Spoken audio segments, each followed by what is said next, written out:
నివసింపవలననియు ఆయన శిలువ రక్తం చేత సంధి చేసి ఆయన ద్వారా సమస్తమును, అవి భూలోకమందునవైనను పరలోకమందునవైనను వాటినన్నిటినీ ఆయన ద్వారా తనతో సమాధానపరుచుకునవలననియు తండ్రి అభీష్టమాయను.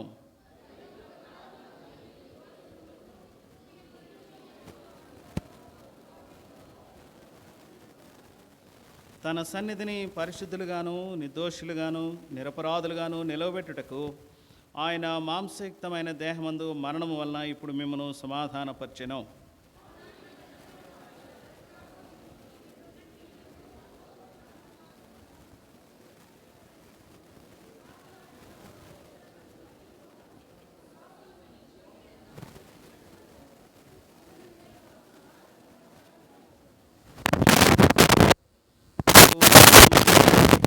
శరీర రక్తాలు సాదృశ్యంగా ఉన్నటువంటి బల్ల మన ఎదుట ఉంచబడింది. ఇది లోకమునకు ఎంతో వింతైనటువంటి సంగతి. క్రీస్తు యొక్క శరీర రక్తాలను గూర్చినటువంటి సంగతులు లోకమునకు గ్రహింపులోనికి రానుగా ఉన్నాయి. ఆయనను వెంబడించినటువంటి అనేకులకు కూడా ఆ సంగతులు అర్థం కాలే. ఆయన శరీరం తిని ఆయన రక్తంలో పాలిభాగస్తులుగా ఉండడం ద్వారా నిత్య జీవం అనుగ్రహింప చేస్తానని ఆయన చేసిన వాగ్దానాన్ని విన్న తర్వాత అనేకులు ఆయనను విడిచి వెళ్ళిపోయారు. వారు మరలా ఆయన దగ్గరికి రాలేదు అని రాశాడు. లోకానికి సంగతి అర్థం కాలేదు, ప్రభు యొక్క శరీర రక్తాలను గురించిన సంగతి. ఒకవేళ అది అర్థం కాదు. అయితే ఆయన్ని వెంబడించినటువంటి వారిలో కూడా అనేకులకు ఆ సంగతి గ్రహింపులోకి రాలే. ప్రభు కృపను బట్టి నీకు నాకు ఆ శ్రేష్టమైనటువంటి పరిచర్యలో పాలిభాగస్తులుగా ఉండేటువంటి అనుభవాన్ని ప్రభు ఇచ్చాడు. నా శరీరం తినే నా రక్తం త్రాగువాడు నిత్య జీవం కలిగినటువంటి వాడు అని ఆయన తెలియచేశాడు. గనుక ఆయన పరిశుద్ధమైనటువంటి శరీర రక్తాల్లో పాలిభాగస్తులుగా ఉండి నిత్య జీవాన్ని స్వతంత్రించుకోవడానికి మనం ఆశిస్తూ ఉంటున్నాం. అందుకే తిరిగి ప్రభు దినంలో ప్రభు బల్ల దగ్గర సమకూర్చబడేటువంటి అనుభవాలు మనకు కలుగుతూ ఉన్నాయి. అదేంటో ఆయన చెప్పాడు స్పష్టంగా. యోహాను సువార్త 6వ అధ్యాయము 51వ వచనంలో చదువుతూ ఉన్నాం. యోహాను సువార్త 6వ అధ్యాయం 51వ వచనం. పరలోకము నుండి దిగి వచ్చిన జీవాహారమును నేనే. ఎవడైనను ఈ ఆహారమును భుజించితే వాడెల్లప్పుడూ జీవించును. మరియు నేనిచ్చే ఆహారము లోకమునకు జీవము కొరకైన నా శరీరమే అని మీతో నిశ్చయముగా చెప్పుచున్నాను నేను. ప్రభు సెలవిచ్చినటువంటి ఆ మాట చాలా తేటైనటువంటిదిగా ఉంది. అది భూసంబంధమైనటువంటి ఆహారం కాదు, అది పరలోకము నుండి దిగి వచ్చినటువంటి ఆహారము అని చెప్తూ ఉంటున్నాడు. అది జీవాహారము అని చెప్తూ ఉంటున్నాడు. ఎవరైనా ఈ ఆహారం భుజించితే వారు ఎల్లప్పుడూ జీవించేటువంటి వారుగా ఉంటారు అని ఆయనే తన సొంత మాటలతో చెప్పినటువంటి సంగతులు ఇవి. అది రెడ్ లెటర్ ఎడిషన్ ఉంటుంది, దానిలో ఆ విధంగా ముద్రించబడుతూ ఉంటుంది. ప్రభు పలికినటువంటి మాటలు అనగా ఆయన నోటి నుంచి వచ్చినటువంటి మాటలు అవి. ఆయన స్పష్టంగా ఆ సంగతి చెప్తున్నాడు. ఈ ఆహారము భుజించితే వారెల్లప్పుడూ జీవిస్తాడు. మరియు నేను ఇచ్చే ఆహారము లోకమునకు జీవము కొరకైన నా శరీరమే అని మీతో నిశ్చయముగా చెప్పుచున్నాను. ప్రభు యొక్క మాట కనుక అది నిశ్చయమైనటువంటిది కనుక దాన్ని నెరవేర్చడానికి మనం తిరిగి మరలా ఆయన శరీరక్తాల దగ్గర సమకూర్చబడుతూ ఉంటున్నాం. అయితే తిరిగి ఆయన శరీరక్తాల్లో మనం పాలిభాగస్తులుగా ఉండడానికి ఇష్టపడినప్పుడల్లా ప్రభు వాక్యం చేత మనల్ని మనం యోగ్యమైనటువంటి అనుభవంలోని తెచ్చుకోవడం అవసరంగా ఉంటుంది. ఆయన ప్రార్థన ద్వారాను వాక్యం ద్వారాను శుద్ధి చేయబడేటువంటి అనుభవం కలిగినటువంటి వారంగా ఉన్నాం కనుక ఆయన పరిశుద్ధమైనటువంటి వాక్యము మనలను నూతన పరిచేదిగా శుద్ధి చేసేదిగా ఉంది కనుక ఆ వాక్యం చెంతకు మనం తిరిగి సమకూర్చబడుతూ ఉంటున్నాం. అది తిమోతికి పత్రిక రాస్తూ అపోస్తలుడు జ్ఞాపకం చేశాడు ఆ మాటను.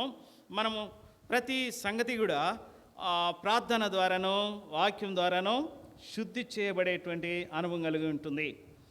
4వ అధ్యాయం 5వ వచనం 1 తిమోతి పత్రిక.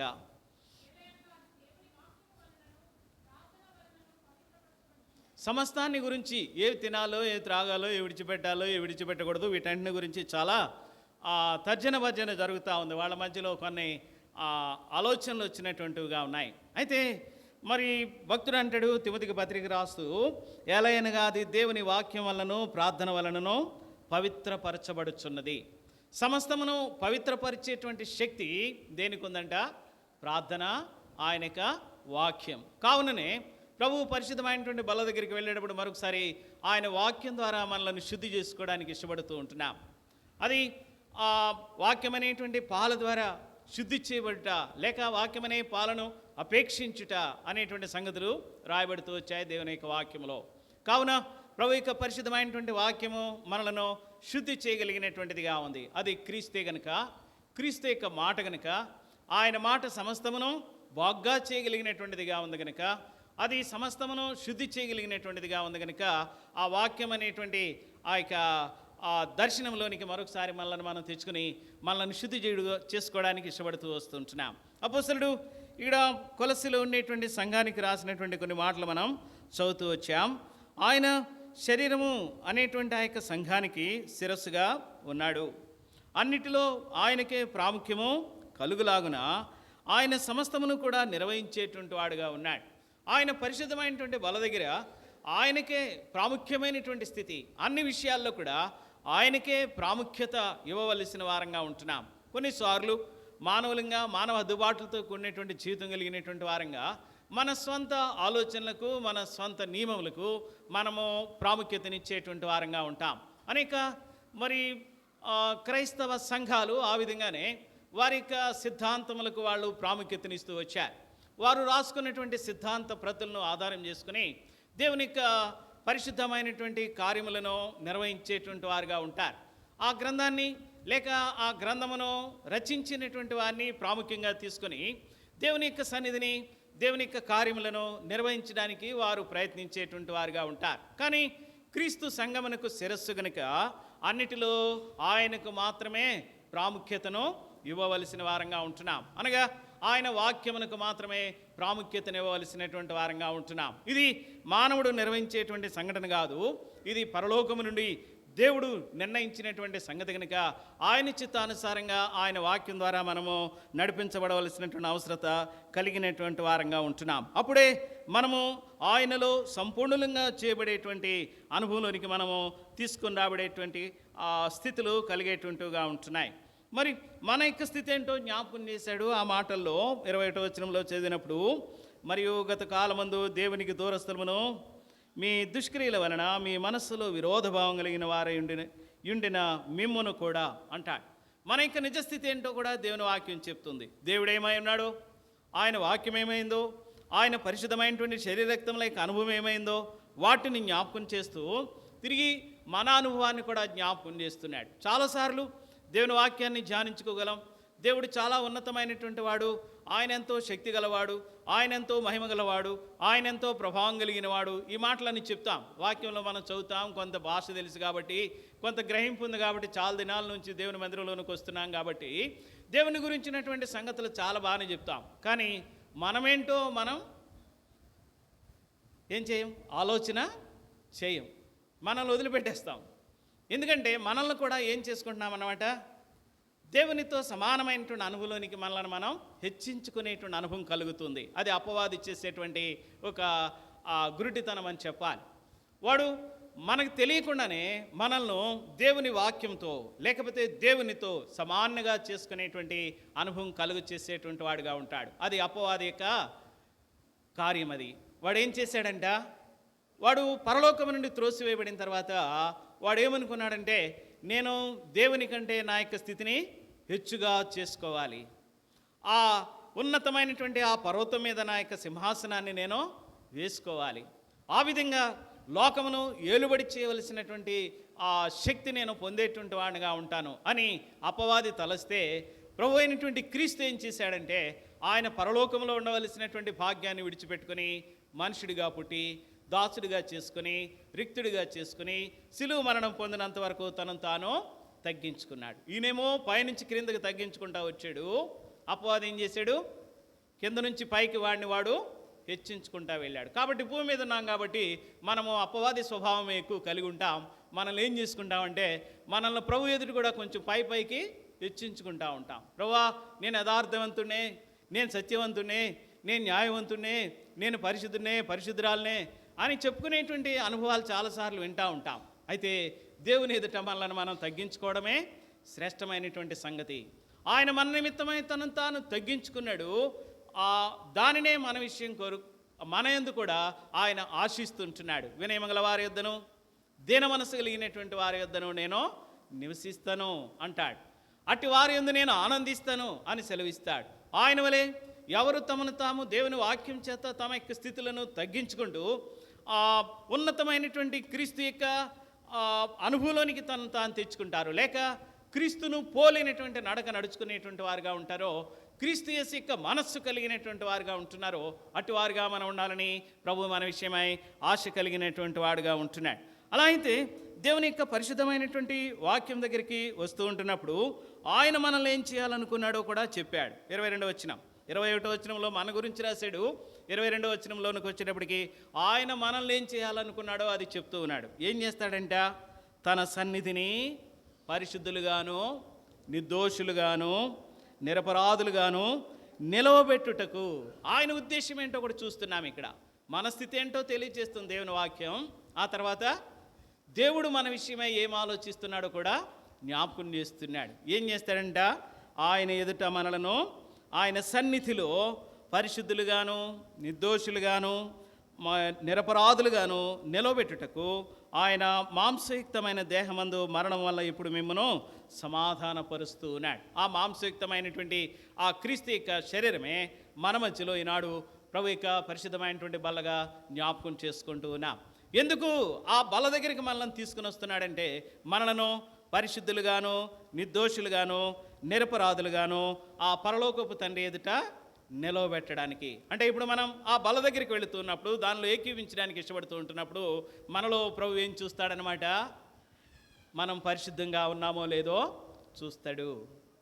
మనము దోషం లేనటువంటి వారంగా, నిర్దోషులంగా ఉన్నామో లేదో చూస్తాడు. మనము నిరపరాధులంగా, అపరాధం లేనటువంటి వారంగా ఉన్నామో లేదో చూస్తాడు.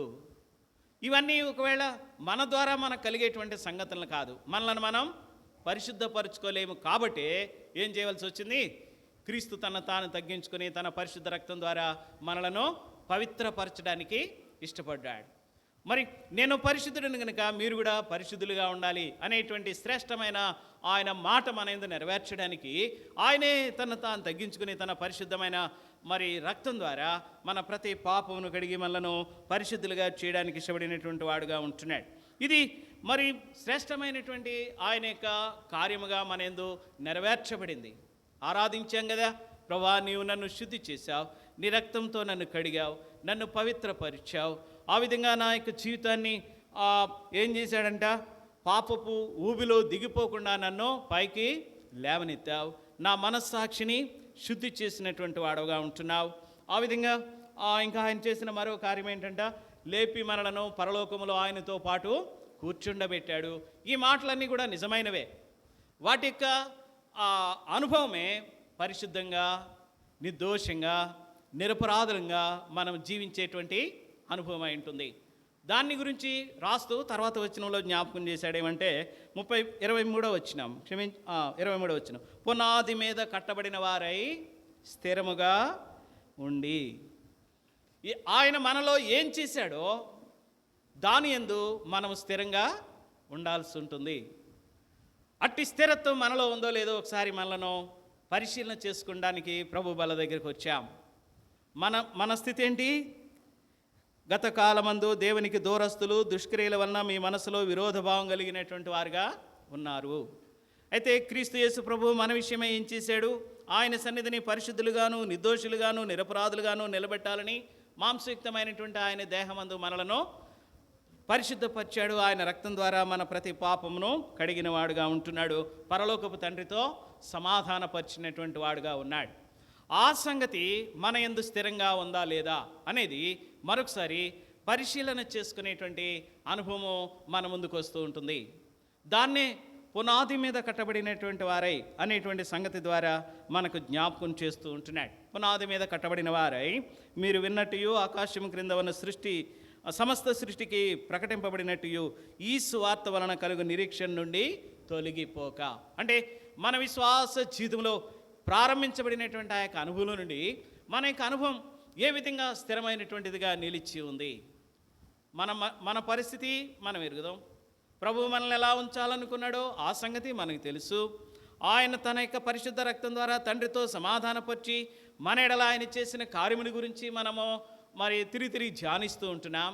అయితే ఆయన బలలోకి వించడానికి అలాగే ఉన్నామా, లేకపోతే ఆ ప్రారంభించబడినటువంటి ఆ యొక్క అనుభవాల వల్లనే అట్టి విశ్వాసంతోనే స్థిరంగా ఉన్నామా, లేకపోతే వెళుతూ ఉంటుండగా విశ్వాసంలో బలహీనమై, కొన్నిసార్లు విశ్వాసంలో వెనుకడుగు వేసి, కొన్నిసార్లు విశ్వాసం నుండి తొలగిపోయి ఈ విధమైనటువంటి అనుభవాలు ఒకవేళ మనలో నిలిచి ఉన్నాయేమో మనం చూసుకోవాల్సి ఉంటుంది. దాన్నే పునాది జ్ఞాపకం చేస్తుంది. పునాది ఎక్కడ ఉంటుంది? బిల్డింగ్కి క్రింద ఉంటుంది. పైన ఎవరైనా పునాది వేయరు కదా. అయితే అది స్థిరంగా ఉందా లేదా ఎప్పటికప్పుడు దాన్ని గురించి పరిశీలన చేసుకునేటువంటి అనుభవాన్ని దేవుని వాక్యం మనకి ఇస్తూ ఉంది. నేను ఏ విధంగా నా యొక్క జీవిత స్థితిని ఆయన ఎదుట ఉంచుకున్నటువంటి వాడిగా ఉంటున్నాను. అందుకే భక్తులు కొంతమంది వారి యొక్క జీవితంలో అటువంటి ఆలోచనను కలిగిన వారే పరిశీలన చేసుకున్నారు, లేకపోతే వారిని గురించి వారు సాక్ష్యం చెప్పుకుంటూ వచ్చారు. ప్రకటన గ్రంథంలో ఒక సంఘముని గురించి జ్ఞాపకం చేస్తాడు. 2వ అధ్యాయం 5వ వచనం. ప్రకటన గ్రంథం 2వ అధ్యాయం 5వ వచనం.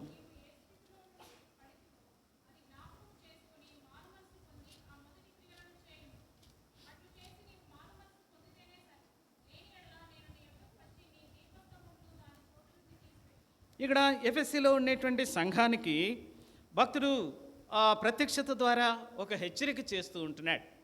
మరి నీ ఏ స్థితి అంటే నీ పునాది ఏమైందో, నీవు ఆది యందు ఏమి నేర్చుకుంటూ వచ్చావో, దేవుని వాక్యం నీకు ఏం నేర్పిస్తూ వచ్చిందో, దేవుడు నిన్ను పరిశుద్ధంగా నిర్దోషంగా నిరపరాధంగా ఆయన ఎదుట నిలిపించుకోవడానికి నీ విషయమే ఆయన ఏం చేస్తూ వచ్చాడో ఆ స్థితిని గురించి మాట్లాడుతూ ఉంటున్నాడు. నీవు ఏ స్థితి నుండి 5వ వచనం, నీవు ఏ స్థితిలో నుండి పడితివో అది జ్ఞాపకం చేసుకుని మారుమనసు పొంది ఆ మొదటి క్రియలను చేయుము. మరి ఒకవేళ దానికి ఉన్నటువంటి బలహీనమైనటువంటి పరిస్థితులు ఏంటో చూస్తాం. ఎఫెసీలో ఉండేటువంటి సంఘము దాని యొక్క అనుభవాల గురించి ఆలోచన చేస్తే ఆ మొదటి స్థితి నుండి అది పడిపోయినట్లుగా, అనగా దేవుడు తన్ను ఏ విధంగా రక్షించాడో, ఏ విధంగా పరలోకపు తండ్రితో సమాధానపరిచాడో, ఆయన పరలోకపు తండ్రి ఎదుట ఆ సంఘములో ఉండేవారిని ఏ విధంగా నిలిపి ఉంచాలని కోరుకున్నాడో ఆ ఉద్దేశంలో నుంచి ఎఫెసీలో ఉండేటువంటి సంఘం ఏమైందంట, కొంచెము దిగజారినటువంటిదిగా ఉంది. కాబట్టి ఆ పరలోకపు వర్తమానం పద్మాసు దీపంలో యోహానుకు దర్శనం ద్వారా తెలియచేసి అది ఎఫెసీలో ఉండేటువంటి సంఘానికి జ్ఞాపకం చేస్తూ ఉంటుంది. నీవు ఏ స్థితిలో నుంచి పడిపోతావో అది జ్ఞాపకం చేసుకుని మారుమనసు పొంది ఆ మొదటి క్రియలను చేయము. అట్లు నీవు మారుమనసు పొందితేనే సరి, లేనేడలా నేను నీ ఎద్దుకు వచ్చి నీ దీపస్తంభం నుండి దాని చోటు నుండి తీసివేస్తాను. మరి ఒకవేళ ఆ మొదటి స్థితిని ప్రభువునందు మనం తండ్రితో సమాధానపరచబడినటువంటి ఆ యొక్క మొదటి స్థితిని మర్చిపోయి, ఒకవేళ దేవుడు మన విషయమై ఉద్దేశించిన ఆ ఉద్దేశానికి అనుకూలంగా మనం నడిచి వెళ్ళలేనటువంటి వారమైతే ప్రభు మనలను ఏమి హెచ్చరిక చేస్తున్నాడో చూస్తుంటున్నాం. ఒకవేళ ఆ దీపస్తంభాన్ని నేను అక్కడి నుంచి తీసివేస్తాను అని చెప్తూ ఉంటున్నాడు. ఏంటి అది ఎక్కడ పడిపోయిందంట? ఆయనను 4వ వచనంలో, ఆయనను మొదట నీకుండిన ప్రేమను నీవు వదిలితివి. నేను వదిలితివని నేను నీ మీద తప్పు ఒకటి మోపవలసి ఉన్నది. మొదట ఉండినటువంటి ప్రేమ పునాది, ఆయన మనలను నిర్మించడానికి, క్రీస్తునందు మనలను తండ్రితో సమాధానపరచడానికి ఆయన మొదట చూపించినటువంటి ఆ యొక్క ప్రేమ మనం గ్రహింపులోని తెచ్చుకున్నామా లేదా? ఆ ప్రేమలోనే కొనసాగగలుగుతూ ఉంటున్నామా? కొన్నిసార్లు ఆత్మీయ జీవితంలో వెళుతూ ఉంటుండగా కొన్ని బలమైనటువంటి దాడులు మన మీద జరుగుతూ ఉంటాయి. అది మన వ్యక్తిగత జీవితం ద్వారాను కూడా కలిగి ఉండవచ్చు, మన కుటుంబాల ద్వారా కలిగి ఉండవచ్చు, కొన్ని దారులు సంఘం ద్వారా కలిగి ఉండవచ్చు, కొన్నిసార్లు సమాజం ద్వారా కలిగి ఉండవచ్చు. మనము దేని ద్వారా రక్షింపబడ్డామో, ఏ విధమైన ఉద్దేశంతో దేవుడు మనల్ని రక్షించుకున్నాడో ఆ ఉద్దేశము మన యందు నెరవేర్చబడకుండానట్లుగా అపవాది కొన్నిసార్లు మన మీద వాని యొక్క దాడిని జరిగిస్తాడు. అయితే ఇక్కడ ఎఫెసీ సంఘం మీద మోపబడినటువంటి నేరం ఏంటంటే, నీవు మొదట నీకుండిన ప్రేమను నీవు వదిలితివి అని నీ మీద ఒక తప్పు మోపవలసి ఉంటుంది. ఒకవేళ అది ఏమైందంటే దానిలో ఉండేటువంటి ఆ యొక్క క్రీస్తు ప్రేమ నుండి తొలగిపోయింది. ప్రేమ ఎటువంటిది? ఆత్మీయ జీవితమునకు పునాది రాయి. శ్రేష్టమైనది ఏంటంట? చాలా సంగతులు రాసిన తర్వాత చివరిని అంటాడు, వీటిలో శ్రేష్టమైనది ప్రేమే. ఒకవేళ ప్రేమే లేకపోతే క్రీస్తు ప్రభు పరలోకాన్ని విడిచిపెట్టి భూలోకం వచ్చేవాడు కాదు. ఆయన సిలువలో బలిగా చేయబడేటువంటి వాడు కాదు. ఒకవేళ ఆయన సిలువలో బలిగా చేయబడకపోతే నీ విశ్వాసం నా విశ్వాసం వ్యర్థమైనదిగానే మిగిలి ఉండిపోయేది. రక్షణ లోకమునకు లేకుండా ఉండేది. కానీ దేవుడు తన ప్రేమను మన ఎడల వెల్లడి చేసినటువంటి వాడుగా ఉంటున్నాడు. ఎందుకనగా ఆయన మన ఎడల ఆయన వెల్లడి చేసినటువంటి తన ప్రేమను బట్టి ఆయన చేసినటువంటి ఆ యొక్క రక్షణ కార్యము, దాని గురించి రాస్తూ యోహాను పత్రికలో అంటాడు, దీనిలో ప్రేమ ఉన్నది అని రాశాడు. ఆ మొదటి ప్రేమను ఒకవేళ మన యొక్క విశ్వాస జీవితంలో మనం విడిచిపెట్టేసామనుకోండి, మన యొక్క పునాది ఏమైనట్టు? ఏదో కొంచెమే కదిలినట్టు కనబడుతుంది. ప్రేమ అనేది ఆ పునాదికి కట్టిన రాళ్లలో ఒకటి అనుకోండి. ఆ ఒక్క రాయి పడిపోయింది అనుకోండి జారి, ఆ తర్వాత ఏమవ్వచ్చు? ఇంకా ఎన్నో రాళ్లతో కట్టిన పునాది ఉంది కదా. కొన్ని ట్రక్కులు తెప్పించి పునాది కట్టాం కదా. ఒక రాయి ఊడిపోతే ఏమైందిలే అనుకున్నాం అనుకోండి, ఏమవుతుంది? 2-3 రోజుల తర్వాత దాని ప్రక్కన ఉన్న ఇంకో రాయి కింద పడుద్ది. ఇంకా కొంచెం కాలం అయిన తర్వాత ఏమవుతుంది? ఏ వర్షం వచ్చిందనుకోండి, కొన్ని రాళ్ళు కింద పడిపోతాయి. అప్పుడు ఏమైనట్టు? పునాది లేని ఇంటి వలె ఉంటుంది. ఏమవుతుంది? పునాది లేని ఇల్లు ఇసుక మీద కట్టబడినటువంటి ఇంటివన్నీ పోలినటువంటిదిగా ఉంటుంది అని చెప్పాడు. వాన వస్తుంది, వరద వస్తుంది, గాలి వస్తుంది, అప్పుడు ఆ ఇల్లు పడిపోతుంది. దాని పాటు చాలా గొప్పది అని రాశాడు. మన విశ్వాస జీవితం ఆ విధంగా ఉండడానికి ప్రభువుకి ఇష్టం లేదు. మొదట నీకుండినటువంటి ఆ యొక్క విశ్వాసాన్ని నీవు ఒకవేళ ప్రేమను నీవు విడిచిపెట్టినటువంటి అనుభవం అయితే మరి ఆత్మీయ జీవితంలో కొంత వెనకకు వెళ్ళినటువంటి అనుభవం కలుగుతుంది. కాబట్టి అట్టి స్థితిలో మనం నిలిచి ఉండకుండా మన పునాదిని స్థిరమైనదిగా చేసుకొని ప్రభువునందు యోగ్యంగా సాగి వెళ్ళడానికి నిశ్చయత కలిగినటువంటి వారంగా ముందుకు వెళదాం. ఆ విధంగానే అనేకమైనటువంటి సంగతులు దేవుని యొక్క వాక్యం మనకు బోధిస్తూ ఉంటుంది. మరి మనము మొదట ఉండినటువంటి సంగతుల్లోంచి ఏ విధంగా తిరిగి వెనక్కి వెళ్ళగలమో వాటిని జ్ఞాపకం చేస్తూ వచ్చాడు. 1 తిమోతి పత్రిక 5వ అధ్యాయము 12వ వచనంలో చదువుతున్నాం. తిమోతికి రాసిన 1వ పత్రిక 5వ అధ్యాయము 12వ వచనం.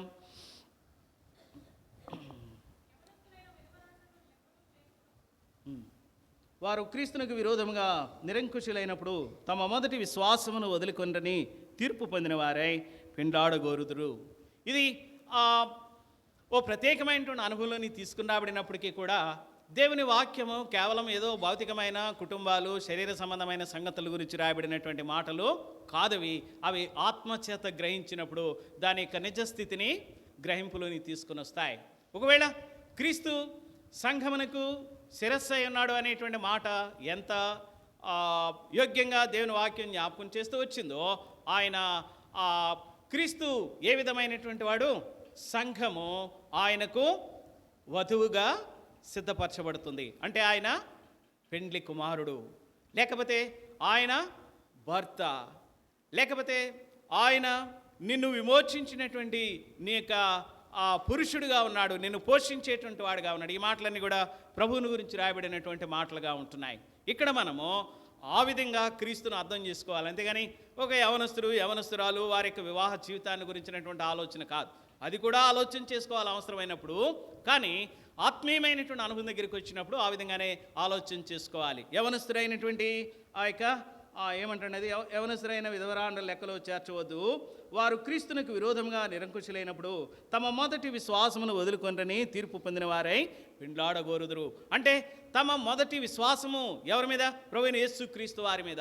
ఆయన మనకు పురుషుడై ఉంటుండగా మనమందరం కలిసి ఆయన కోసమై ఒక వధువుగా సిద్ధపరచబడుతూ వస్తుంటున్నాం. అంటే ఆయనతో వివాహం చేయబడినటువంటి అనుభవం కలిగి ఉండడానికి మనము సంపూర్ణంగా సిద్ధపరచబడుతున్నాం. అయితే ఏమైందంటేనంట, సంఘము ఆ యొక్క క్రీస్తు అనేటువంటి ఆ యొక్క పురుషుని విడిచిపెట్టేసింది. తన యొక్క స్థితిని మార్పు చేసుకొని వేరే దాన్ని ఆశించినటువంటిదిగా ఉంటుంది. అదే ఇక్కడ రాసినటువంటి ఆత్మీయమైనటువంటి సత్యము. ఒకవేళ మొదట మనకు ఉండినటువంటి విశ్వాసం ఏమైందో, క్రీస్తుతో మన యొక్క అనుబంధం ఏమైందో దాన్ని విడిచిపెట్టి ఆయనను కాక వేరైన దాన్ని సేవించేటువంటి అనుభవం. ఇశ్రాయేలు ప్రజలకు అదే జ్ఞాపకం చేశాడు అనేక సార్లు. వాళ్ళు ఏం చేశారంట, మీరు వ్యభిచరించారు అని చెప్పాడు. ఏంటండి ఎక్కడ వ్యభిచరించారు? నిజానికి వాళ్ళ యొక్క చరిత్రలో చూస్తే ఎక్కడో ఒక చోట మాత్రమే వారు అట్టి అనుభవంలోనికి వెళ్ళి బహుగా కీడు తెచ్చుకునేటువంటి అనుభవాలు కనబడతాయి. అయితే అనేక సార్లు వాళ్ళు ఏం చేశారంటే ఆ జీవము కలిగినటువంటి దేవుణ్ణి విడిచిపెట్టి వేరైనటువంటి వాటిని సేవించినటువంటి అనుభవాలు కలిగినటువంటివిగా ఉన్నాయి. దాన్ని సాదృశ్యంగా చేసి మీరు మీ జీవితంలో అట్టి ఆ వ్యభిచారము అనేటువంటి సంగతిని చేశారు. అంటే ఆయనను కాక, అంటే పరలోకపు దేవుణ్ణి కాక వేరైన దాన్ని ఆశ్రయించినటువంటి అనుభవం. ఒకవేళ మన యొక్క జీవితాల్లో మొదట మనం క్రీస్తుతో నిబంధన చేసి, నీవే నాకు సర్వస్వము, ఈ లోకంలో ఉండగా నీవే, నిత్య జీవాన్ని అనుగ్రహించేటువంటి వాడు నీవే, నా సమస్తము నీవే అని పాటలు పాడాము, ఆయనతో ప్రమాణం చేశాం, రక్షింపబడినాడు చెప్పాం. దేవుని దాసులు అడిగారు, ఏంటి సంగతి, ప్రభుతో నిరంతరము నిలిచి ఉంటావంటే, ఏమైనా సరే, ఎన్ని శ్రమలు వచ్చినా సరే, ఎన్ని ఎదిరింపులు వచ్చినా సరే, ప్రభువుతోనే నా జీవితం అని మనం సాక్ష్యం చెప్పాకే మనకి బాప్తిసం ఇచ్చారు. అయితే ఏమైంది తర్వాత మధ్యలో? పునాదిని చెడగొట్టాం. అనేక సార్లు ప్రభువుతో కాక వేరైన వాటితో మన యొక్క సంబంధాన్ని నిలిపించుకున్నాం. అది ఇక్కడ భక్తుడు మనకు అర్థం కావడానికి ఆ యొక్క సంగతులు రాశాడు. వేరే సంగతులుగా రాసి ఉన్నప్పటికీ కూడా దాని నిజమైనటువంటి అర్థం అదే. మరొకసారి చదివి ముందుకు వెళదాం. యవనస్తురాలైన విధవరాండను లెక్కలో చేర్చవద్దు.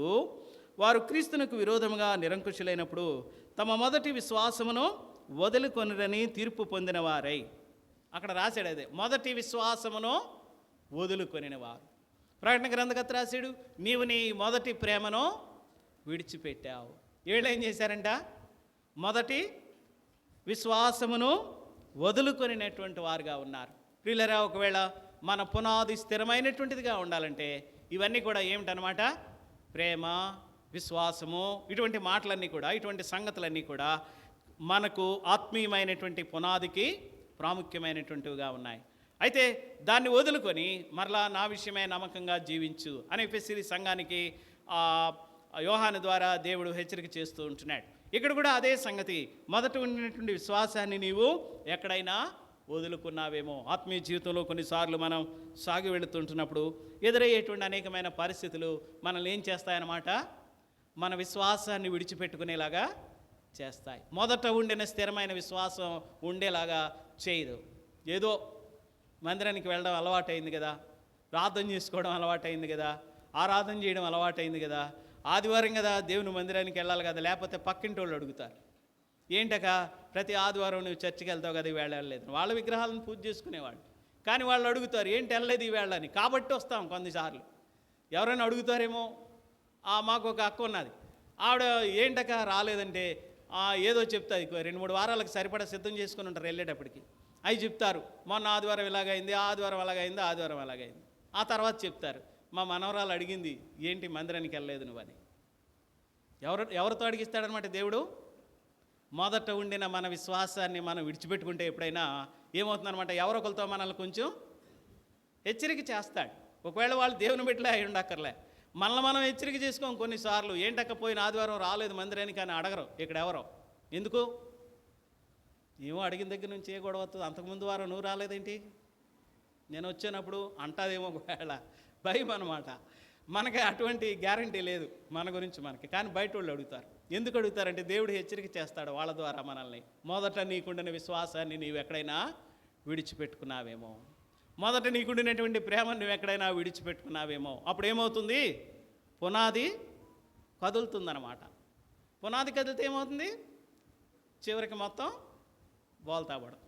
కాబట్టి మన విశ్వాస జీవితంలో ఆ మొదటి అనుభవాలను మనం చక్కగా స్థిరంగా ఉంచుకోవడానికి మనం ఆశించేటువంటి వారంగా ఉందాం. నేను ఇంకా ఎక్కువ వివరణ ఇవ్వను, కొన్ని మాటలు చదువుకుంటా ముందుకు వెళదాం. యోబు గ్రంథకర్త రాస్తూ ఉంటున్నాడు, 2వ అధ్యాయం 9వ వచనం. యోబు గ్రంథం 2వ అధ్యాయం 9వ వచనం. ఇంకా చదివితే మనకు అర్థమైపోతుంది సంగతి ఏంటో, దాని లైన్ ఏంటో తెలుస్తుంది అనమాట.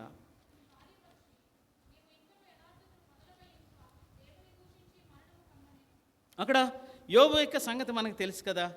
ఆయన నిజానికి నీతివంతుడు, యథార్థవంతుడు, దేవుని యందు నమ్మకం కలిగినటువంటి వాడు. ఇట్టి సంగతులన్నీ కూడా న్యాయవంతుడు, దేవుని యందు భయభక్తులు కలిగిన వాడు, చెడుతనం విసర్జించిన వాడు, ఇట్టి సంగతులన్నీ కలిగిన వాడు. అంటే దేవుని స్థిరమైనటువంటి పునాది మీద తన విశ్వాస జీవితాన్ని కట్టుకున్నవాడే. అయితే తన జీవితంలో భయంకరమైనటువంటి పరిస్థితి ఎదురైంది. ఆ పరిస్థితి ఎదురైనప్పుడు ఏంటంటే తన ముందుకు వచ్చినటువంటి సంగతి, అతని భార్య వచ్చి, నీవింకను యథార్థతను వదలక ఎందువా, దేవుణ్ణి దూషించి మరణము కమ్మనేను. నీకున్నటువంటి యథార్థతను విడిచిపెట్టకుండా ఉంటావా? ఆయనేమో మొదటి నుండి యథార్థంగా జీవిస్తున్నాడు యోబు. దేవుడేమో తన గురించి యథార్థవంతుడని సాక్ష్యం చెప్పాడు. అయితే ఏమైందంట, కొంచెం శ్రమ వచ్చింది, ఇబ్బంది కలిగింది. దేవుడు తనకిచ్చినటువంటి వాటిని తిరిగి మళ్ళా వెనక్కి తీసేసుకున్నాడు. ఇప్పుడు ఏం చేయాలంట, తన యథార్థతను విడిచిపెట్టాలి. అంటే ఏమైందనమాట, యథార్థత అనేటువంటి ఆ పునాది రాయిని ఇప్పుడు ఏం చేసుకోవాలి, యోబు విడిచిపెట్టుకుని దేవుణ్ణి దూషించి మరణమైపోవాలి. ఎక్కడికి వెళ్ళాలి అప్పుడు యోబు? ఎక్కడికి వెళ్ళాలి? నరకంలోనికి వెళ్ళాలి. యెహెజ్కేలు గ్రంథంలో రాశాడు, 2 సార్లు అదే రకమైన మాటలు రాశాడు. ఏంటంట, ఆయన మన నీతి క్రియలన్నిటినీ కూడా మర్చిపోతాడంట ఒక టైంలో వచ్చేటప్పటికి. అదేంటి, ఇన్ని మంచి పనులు చేస్తే దేవుడు మర్చిపోతాడా? ఏమో రాశాడు. ఆయన తీర్పు అలా ఉంది, ఆయన జడ్జిమెంట్ అటువంటిది. ఎవరు కూడా ఆయన ఏమన్నా చేస్తే ఆయన చేపట్టుకుని ఎందుకు ఇలా చేసావని అడగడానికి అవకాశమో లేనే లేదు కదా. యెహెజ్కేలు గ్రంథం 18వ అధ్యాయము, యెహెజ్కేలు గ్రంథం 18వ అధ్యాయము 26వ వచనం. యెహెజ్కేలు గ్రంథం 18వ అధ్యాయం 26వ వచనం. ఒకవేళ ఆయన నీతివంతుడే, యథార్థవంతుడే, సత్యవంతుడే, దాన్ని విడిచిపెట్టేసి పాపం చేస్తే అతడు దానిని బట్టి మరణము నొందును. అంటే మరణం ఎందుకు వస్తుంది? పాపం వలన వచ్చేటువంటి జీతము మరణం. నీతివంతుడు కదా, నీతిని విడిచి పాపం చేశాడు కాబట్టి మళ్ళా పాపి అయిపోయాడు. పాపం వలన వచ్చేటువంటి జీతమైన మరణంలోనికి వెళ్ళిపోతున్నాడు. ఇప్పుడు యోబు సంగతి ఏంటో ఆలోచన చేద్దాం. ఏంటి యోబు యొక్క అనుభవం ఏంటి? యథార్థతను విడిచిపెట్టి దేవుణ్ణి దూషించి మరణం కమ్మని ఆ భార్య గారు కొంచెం సలహా ఇచ్చారు. ఆవిడ బాగానే ఉంది, ఈయనేం పాపం చాలా శ్రమలో ఉన్నాడు. ఒకవేళ భార్య కదా, భర్తను చూసి మరి ఓర్చుకోలేకపోయిందేమో, ఇంత శ్రమలోకి ఎందుకు వెళ్ళాలి, మంచోడు కదా యోబు, నా భర్త లేకపోతే మా ఆయనండి చాలా మంచోడండి అని చెప్తారు కొంతమంది. మంచిదే, భార్యలు భర్తల గురించి సాక్ష్యం ఇవ్వడం చాలా గొప్ప సంగతి. అలాగూ ఆమె కూడా చూసి ఓర్చుకోలేకపోయింది యోబు యొక్క బాధను, ఆ యొక్క దరిద్రతను చూసి ఓర్చుకోలేక ఏమంటుంది, ఇంకా ఎందుకు యథార్థంగా ఉండాలనుకుంటున్నావు, యథార్థ విడిచిపెట్టి దేవుని దూషించు, మరణించు, సరిపోతుంది, అక్కడితోనే ముగిసిపోతుంది కథ అనుకుంటుంది. కానీ ఆ మొదటి యథార్థతను యోబు విడిచిపెట్టలేదు. యథార్థత అనేది ఇప్పుడు ఏంటనమాట, ఆత్మీయ జీవితపు పునాది రాళ్లలో ఒకటి. ఏమేం చెప్పుకున్నాం? ప్రేమ ఆత్మీయ జీవితంలో ఒక పునాది రాయి. మన యొక్క విశ్వాసము ఆత్మీయ జీవితంలో ఒక పునాది రాయి. అది స్థిరంగా ఉండాలి. ఎక్కడైనా దానికి ఏదైనా కొంచెం ఇబ్బంది కలుగుతుందంటే ఆ మొదటి ప్రేమ, ఆ మొదటి విశ్వాసము, ఆ మొదటి యథార్థత ఎక్కడైనా కొంచెం ఏదైనా దానికి ఏమైనా కొంచెం దానికి పెట్టినటువంటి ఆ యొక్క సిమెంట్ ఎక్కడైనా కొంచెం ఊడిపోతున్నట్లు కనబడితే వెంటనే ఏం చేయాలన్నమాట, దానికి మళ్ళా ప్లాస్టింగ్ చేయాలన్నమాట. సిమెంట్తో దాన్ని గట్టిగా అతికి పెట్టాలి. ఎందుకంటే పునాది పాడైతే పైనున్న బిల్డింగ్ అంతా పాడైపోతుంది. విశ్వాస జీవితం స్థిరంగా ఉండడానికి ప్రభు యొక్క వాక్యం చేత దాన్ని బలపరచవలసి ఉంటుంది. ప్రభు యొక్క ప్రార్థన ద్వారా దాన్ని బలపరచవలసి ఉంటుంది. విశ్వాసుల యొక్క సహవాసం ద్వారా మన విశ్వాస జీవితాన్ని బలపరుచుకోవలసినటువంటి వారంగా ఉంటున్నాం. యథార్థతను విడిచిపెట్టి ఉండమని యోబుకు హెచ్చరిక వస్తే మరి దాని యొక్క అనుభవం ఏంటంటే ఆ మొదటి యథార్థతను విడిచిపెట్టనటువంటి అనుభవంతో తాను సాగి వెళ్ళేటువంటి వాడుగా ఉంటున్నాడు. నెహెమ్యా గ్రంథకర్త మరొక మాట జ్ఞాపకం చేశాడు. నెహెమ్యా గ్రంథం ముందుంటుంటుంది యోబు గ్రంథానికి. నెహెమ్యా గ్రంథం 10వ అధ్యాయం 39వ వచనం. 10వ అధ్యాయంలో చివరి వచనం అది. ఇశ్రాయేలీయులను, లేవీయులను, ధాన్యమును, ద్రాక్షరసమును, నూనెను తేగ సేవ చేయ యాజకులు, ద్వారపాలకులను, గాయకులను వాటిని తీసుకుని ప్రతిష్ఠితమైన ఉపకరణములుండు మందిరపు గదిలో ఉంచవలెను. మా దేవుని మందిరమును మేము విడిచిపెట్టము. ఆత్మీయ జీవితమేక మరొక పునాది రాయి ఏంటంటే దేవుని మందిరమును కలిగి ఉండుట, మందిర భాగ్యము కలిగి ఉండుట. గొప్ప శ్రమలో యాకోబుకు ధైర్యం ఇచ్చినటువంటి స్థలం ఇది. చుట్టూ ఎవరూ లేరు, ఆ భేకర ధ్వని కలిగినటువంటి ప్రదేశం అది, అరణ్యము అని రాశాడు. దాని గురించి పిలిస్తే కాదు, కేకలేస్తే కూడా ఎవడో దగ్గరికి రాడు. అటువంటి స్థలంలో ఆ రాత్రి భయంకరమైన చీకటితో కూడినటువంటి సంగతి. అక్కడ యాకోబు యొక్క జీవితంలో కలిగినటువంటి గొప్ప ధైర్యం ఏంటంటే, తానొక అనుభవాన్ని చూస్తున్నాడు. నిచ్చెన ఆకాశమునికి వేయబడింది, దేవదూతలు ఆ ఎక్కుచూ దిగుచూ ఉండి తనకు కనపడ్డారు. అది దర్శనం. అది తెల్లవారింది. ఆ సూర్యుని యొక్క వెలుగు ఆ ముఖం మీద పడేటప్పటికి మెళకువ వచ్చింది. మెళకువ రాగానే ఏమంటున్నాడు, ఇది దేవుని మందిరమే కానీ వేరొకటి కాదు. తన శ్రమలో తనను కాపాడినటువంటి స్థలం అది. తన ఇబ్బందిలో, తన యొక్క అలసిపోయినటువంటి పరిస్థితుల్లో, ఆదరణ లేనటువంటి అనుభవంలో, ఎవరు కూడా కనీసం పలికేటువంటి పరిస్థితి లేనటువంటి అనుభవంలో తనకు ఉన్నటువంటి ఒకే ఒక ఆదరణకరమైన స్థలము దేవుని మందిరము. అందుకే ఇశ్రాయేలు జనాంగం అనేక సార్లు వారి యొక్క జీవితంలో చేస్తూ వచ్చిన ప్రమాణం ఏంటంటే, మా దేవుని మందిరమును మేము విడిచిపెట్టము. మొదట ప్రారంభించింది ఇక్కడే కదా. దేవుని మందిరంలోనికి వెళితే దేవుని దాసులు ఉంటారు, ప్రార్థన చేస్తారు.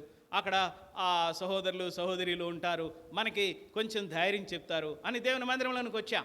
అది ప్రారంభంలో ఉన్నటువంటి ఆ మొదటి విశ్వాస స్థితి దేవుని మందిరంలోనికి రావడం. అయితే ఏం చేస్తాడంటే అపవాది కాలం గడిచే కొలది, విశ్వాసం ముందుకెళ్ళే కొలది ఏం చేస్తాడు, మనల్ని కొన్నిసార్లు దేవుని మందిరంలో కనపడకుండా, దేవుని ప్రజల యొక్క సహవాసం లేకుండా చేయడానికి మనలను దూరపరుస్తూ ఉంటాడు. కారణాలు ఏమైనా ఉండొచ్చు. లోకంలో అనేకమైన సంగతులు, అనేకమైన పరిస్థితులు.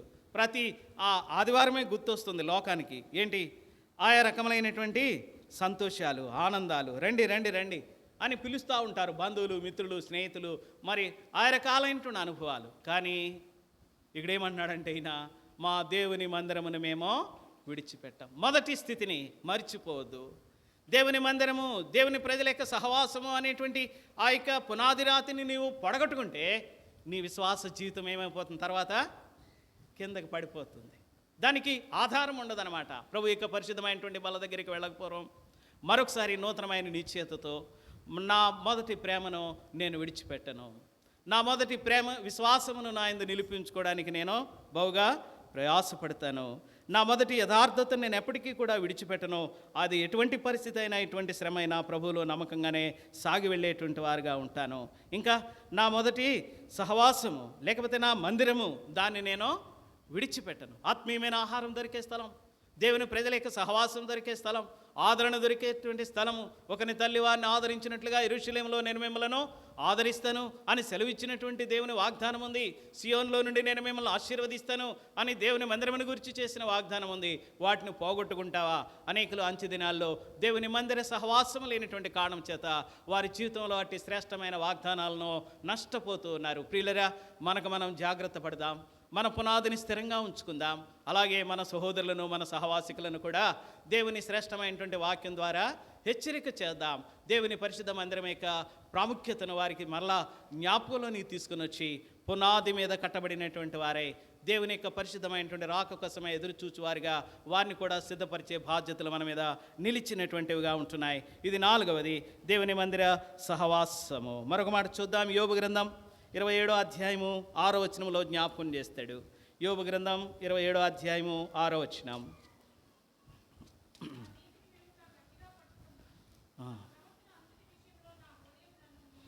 ఇక్కడ భక్తుడు తన యొక్క జీవితంలో ఒక నిశ్చయతను చెప్తున్నాడు. ఏంటంట, నా నీతిని విడవక దాన్ని నేను గట్టిగా ఉంచుకుంటున్నాను. నా యొక్క ప్రవర్తన 27:6 కదా, నా నీతిని విడవక గట్టిగా పట్టుకుందును, నా ప్రవర్తన అంతటి విషయంలో నా హృదయం నన్ను నిందింపదు. నీతి, ప్రవర్తన, 2 సంగతులు చెప్పుకుంటున్నాడు ఇక్కడ మరో 2 రాళ్ళు దొరుకుతున్నాయి మనకి. పునాదికి ఉపయోగించినటువంటి రాళ్ళు, మన ఆత్మీయ జీవితానికి పునాదిగా ఉన్నటువంటి ఆ రాళ్ళు ఏంటనమాట, మన నీతి, మన యొక్క ప్రవర్తన. యథార్థమైనటువంటి ప్రవర్తన కలిగి హృదయపూర్వకంగా నిజము పలుకువాడే అట్టివాడు ఏంటంట, ఆయన సన్నిధిలో నిలిచి ఉండడానికి యోగ్యుడిగా చేయబడుతూ ఉంటున్నాడు. ప్రియులరా, ఇట్టి శ్రేష్టమైనటువంటి అనుభవం దేవుడు మనకి ఇచ్చాడు. మనము నీతిమంతులు లేడు, ఒక్కడు కూడా లేడు అనేటువంటి ఆ యొక్క జాబితా నుండి మన పేరు తీసేసి ఎక్కడ రాశాడు, క్రీస్తు యొక్క లిస్టులో రాశాడు. ఆయన నీతిమంతుడు, ఆయనను వెంబడించేటువంటి వారందరినీ కూడా నీతివంతులుగా చేసి ఆయన పేరు రాసుకున్నాడు. ఆ పేరు తర్వాత మన అందరి పేర్లు రాశాడు. మాట చెప్పుకున్నాం ఏంటంట, జ్ఞాని అయినటువంటి సొలొమోను ఉన్నాడు. ఆయనతో పాటు చాలామంది జ్ఞానులు ఉన్నారు. మనకు తెలిసి సొలొమోను చెప్పుకుంటాం, కానీ యోతాము మొదలైనటువంటి వారు కూడా జ్ఞానులు అని అక్కడ లిస్టులో రాశాడు. అలాగే క్రీస్తు యేసు ప్రభువారు ఆయన నీతిమంతుడు కనుక మనల్ని నీతిగా తీర్చి మనల్ని కూడా ఏం చేశాడు, నీతిమంతుల లిస్టులో మన పేరు రాశాడు. అది మనకు ఆత్మీయ జీవితం అనుకున్నటువంటి ఒక పునాది రాయి. ఎక్కడైనా నీతిని విడిచిపెడుతున్నామేమో, మన యొక్క యథార్థ ప్రవర్తన ఎక్కడైనా మనం విడిచిపెట్టేటువంటి వారంగా ఉంటున్నామేమో, దేవుని సన్నిధిలో మనల్ని మనం పరీక్షించుకొని ప్రభు బలలో ఎక్కిపించడానికి మనలను సిద్ధపరచుకునేటువంటి వారంగా ఉందాం. 119వ అధ్యాయము, కీర్తనల గ్రంథము 119వ అధ్యాయము 87వ వచనాన్ని చదువుతున్నాం. 119వ అధ్యాయం 87వ వచనం.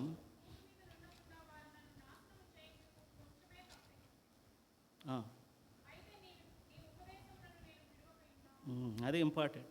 నీ ఉపదేశమును నేను విడువకై ఉన్నాను. భక్తుడు ఏం చేస్తున్నాడంట, దేవుని ఉపదేశాన్ని విడిచిపెట్టట్లేదంట. ప్రియులారా, ఒకవేళ మనం ఉపదేశం పొందాలంటే ఏం చేయాలి, ఆయన సన్నిధిలోకి వెళ్ళాలి కదా. ఎక్కడైనా ఉపదేశాన్ని మర్చిపోతున్నామేమో. నా కుమారుడా, తండ్రి ఉపదేశమును తల్లి ఉపదేశమును మర్చిపోవద్దు అని హెచ్చరిక చేస్తున్నాడు. సామెతల గ్రంథకర్తలో గ్రంథకర్త రాశాడు. అలాగే ప్రసంగి ఆ విధంగా రాస్తూ వచ్చాడు. మరి దేవుని ఉపదేశాన్ని ఎక్కడైనా మనం విడిచిపెట్టేసేటువంటి వారంగా ఉంటున్నామేమో. అనేక సార్లు దేవుని వాక్యమునకు చెవి ఇవ్వనటువంటి మన యొక్క విశ్వాస జీవితాలుగా ఉంటున్నాయేమో. దైవోపదేశం అనేటువంటిది ఎటువంటిది అనమాట, ఆత్మీయ జీవితం యొక్క పునాది రాళ్లలో ఒక శ్రేష్టమైన పునాది రాయి. ఆ రాతిని మనం పోగొట్టుకున్నాం అనుకోండి, మన యొక్క పునాది బలహీనమైనటువంటిదిగా ఉంది. అదే ఆయన రాసినది, పునాది మీద కట్టబడినటువంటి వారై అని జ్ఞాపకం చేశాడు కొలసీ పత్రికలో కదా. మరొక మాట చూస్తూ ఉంటున్నాం. మరి హెబ్రీ పత్రిక 6వ అధ్యాయం 10వ వచనం ముగించుకుందాం. హెబ్రీ పత్రిక 6వ అధ్యాయం 10వ వచనం. మీరు చేసిన కార్యమును మీరు పరిశుద్ధులకు ఉపచారం చేసి ఇంకనూ ఉపచారం చేయుచుండుట చేత తన నామమును బట్టి చూపిన ప్రేమను మరచుటకు దేవుడు అన్యాయస్తుడు కాదు. వారు ఆసక్తితో దేవుని కార్యముల విషయమై నమ్మకమైన పరిచర్య చేశారంట. ఒకవేళ కొన్నిసార్లు అన్నీ చేస్తాం, దేవుని సన్నిధిలో పరిచర్య చేసే విషయంలో బలహీనమైపోతాం. అయితే దేవుడు ఏం కోరుతున్నాడనమాట, మన విశ్వాస జీవితం స్థిరత్వం కోసమే నీవు చేసినటువంటి పరిచర్యను మర్చిపోవడానికి దేవుడేమి అన్యాయస్తుడు కాదు. నీవు పరిచర్య చేస్తే దానికి తగినటువంటి ప్రతిఫలం నీకు ఇస్తాడు. కాబట్టి అంతవరకు నమ్మకంగా పరిచర్య జరిగించు. ఈనాడు అనేకులు అట్టి వాగ్దానాలను ఆధారం చేసుకునే వారి విశ్వాస జీవితంలో ముందుకు సాగి వెళుతున్నారు. అనేకమైన ఎదిరింపులు, అనేకమైనటువంటి నిరాశలు, అనేకమైన నిస్పృహలు, అనేకమైన మరి హేళన చేసేటువంటి పరిస్థితులు వారి జీవితంలో ఎదురవుతున్నప్పుడు సైతము స్థిర విశ్వాసం కలిగినటువంటి వారే వారి విశ్వాస జీవితంలో నమ్మకంగా కొనసాగింపు చేసుకోవడానికి ఏమాత్రము వెనుతీయకపోవడానికి గల కారణం ఏంటంటే, మీరు చేసినటువంటి పరిచర్య దాని యొక్క అనుభవాలను మర్చిపోవడానికి దేవుడేమి అన్యాయస్తుడు కాదండి. నమ్మకమైన పరిచర్య మీరు జరిగించండి, దేవుడు తన కార్యములను మీకోసమై జరిగిస్తాడు. జ్ఞాపకం చేసుకున్న ఈ సంగతులన్నీ కూడా విశ్వాస జీవితమునకు పునాది రాళ్ల వంటివి. కాబట్టి కొలస్సీలో ఉండేటువంటి సంఘానికి భక్తుడు ఏమి హెచ్చరిక చేశాడో చదువుకొని బల్ల దగ్గరికి వెళదాం. 23వ వచనం, కొలస్సీ పత్రిక 1వ అధ్యాయం 23వ వచనం. పునాది మీద కట్టబడిన వారై స్థిరముగా ఉండి మీరు విన్నట్టు ఆకాశము క్రింద ఉన్న సమస్త సృష్టికి ప్రకటించబడినట్టు ఈ సువార్త వలన కలుగు నిరీక్షణ నుండి తొలగిపోక విశ్వాసమందు నిలిచి ఉండేనెడలా ఇది మీకు కలుగును. పౌలను నేను ఈ సువార్తకు పరిచారకుడనైతిని. ఏంటి, ఆయన ఇచ్చేటువంటి నిత్య రాజ్యము మనకు లభిస్తుంది. పునాది మీద కట్టబడినటువంటి వారంగా మన విశ్వాస జీవితాన్ని ప్రభు కోసమే నమ్మకంగా కొనసాగింపు చేసుకున్నట్లు ఈ మాటలు పరిశుద్ధాత్మ మన హృదయంలో భద్రం చేసి మనలను దాని యందు స్థిరపరిచి ప్రభు యొక్క కృపలో ముందుకు కొనసాగింపు చేసి తన రాజ్యం వరకు మన విశ్వాసాన్ని నిలిపి ఉంచునుగాక. ప్రార్థన చేసుకుందాం. ప్రభు బల దగ్గరికి వెళుతూ మనల్ని మనం పరిశీలన చేసుకుందాం. ప్రభు